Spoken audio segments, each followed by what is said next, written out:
Hello hi மக்களே, எல்லாருக்கும் வணக்கம். இன்றைக்கி துவைச்ச துணிங்களை எப்படி நீட்டாக மடித்து வைக்கலாம் அப்படிங்கிறத பற்றின வீடியோ தான் பார்க்க போகிறோம். ஸோ துணி மடிக்கிற ஸ்டைலை மட்டும் நான் காமிப்பேன். இதில் நான் அதிகமாக பேசுகிறதுக்கு எதுவுமே இருக்காது. நீங்கள் வீடியோ பார்த்து நீங்கள் கற்றுக்கிறது தான். இது பீரோ ஆர்கனைசேஷன் வீடியோ கிடையாது, துணி மடிக்கிறது மட்டும்தான். ஸோ எப்போவுமே துணி துவைச்சதுக்கப்புறம் கொஞ்சம் அந்த ஈரப்பதத்தோடு இருக்கும் இல்லைங்களா, நீங்கள் காய போடும்போதே ஒரு 2 டைம் நல்லா உதறிட்டு காய போட்டிங்கன்னா அந்த சுருக்கம் அப்போவே ஓரளவுக்கு நீங்கிடும். துணி மடிக்கும்போது பொதுவாக ஒரு டைனிங் டேபிள்லையோ இல்லை பெட்லேயோ போட்டு நல்லா ஒரு டைம் இப்படி கையில் தேய்ச்சி விட்டுக்கோங்க. தேய்ச்சி விட்டுட்டு மடிச்சிங்கன்னா உங்களுக்கு மடிப்பு ரொம்ப ஈஸியாக நல்ல க்ளீனாக நீட்டாக இருக்கும்.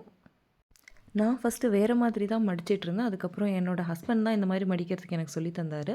ஸோ என்னை விட அவர் பண்ணி காமிச்சா இன்னும் நீட்டாக இருக்குங்கிறதுனால தான் இந்த வீடியோவில் அவர் துணி மடிச்சிருப்பார். ஸோ இதில் சில டிஷர்ட்ஸு, குட்டி நைட்டீஸு, பேண்ட்ஸு அந்த மாதிரி எல்லாத்துலேயும் 1ஓ 2ஓ மட்டும் நாங்கள் டெமோ காமிச்சிருப்போம். மற்றதெல்லாம் இதே மாதிரி பெரிய சைஸில் இருக்கும். அதையும் இதே மாதிரி தான் மடிக்கணும். ஸோ இந்த வீடியோ பாருங்கள். ஒருவேளை இந்த மாதிரி மடிக்க உங்களுக்கு பிடிச்சிருந்துச்சுன்னா இதுக்கப்புறம் இந்த மாதிரி ஃபாலோ பண்ணுங்கள். இல்லை நீங்கள் மடிக்கிற ஸ்டைலே உங்களுக்கு ரொம்ப அழகாக இருக்குன்னு நினச்சிங்கன்னா அதே மாதிரி ஃபாலோ பண்ணுங்கள். இது நாங்கள் எங்கள் வீட்டில் மடித்து வைக்கிற ஸ்டைல், அவ்வளோதான்.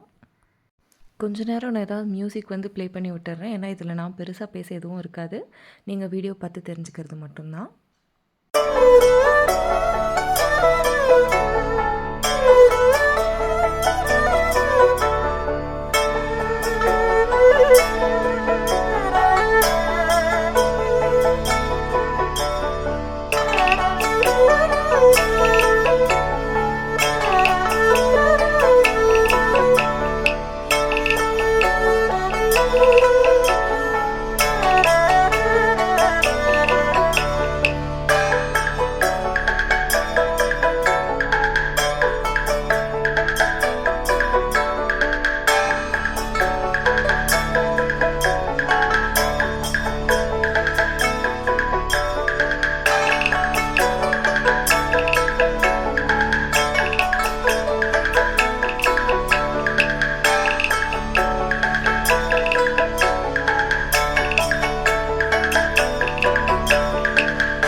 ஸோ வீடியோ பார்த்துருப்பீங்கன்னு நினைக்கிறேன். எல்லாருக்குமே மடிக்கிற ஸ்டைல் டிஃப்ரெண்ட்டாக இருக்கும்.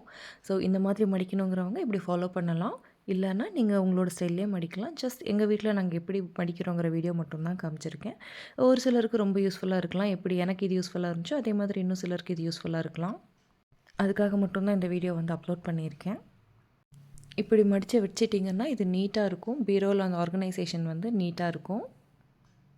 கையில் கொஞ்சம் தேய்ச்சி போடுறதுனால இது பார்க்கவே நல்லா அயர்ன் பண்ண மாதிரி நீட்டாக இருக்கும். நீங்கள் பெருசாக ரொம்ப சுருக்கம்லாம் இருந்து நீங்கள் அயர்ன் பண்ணணுங்கிற அவசியம் கிடையாது. சில ட்ரெஸ்ஸெல்லாம் நீங்கள் அயர்ன் பண்ணாமலே போடலாம். அந்தளவுக்கு நீட்டாக இருக்கும். ஓகே கைஸ், நான் அடுத்து இன்னொரு பயனுள்ள வீடியோவில் உங்களை சந்திக்கிறேன். Until then take care. God bless you.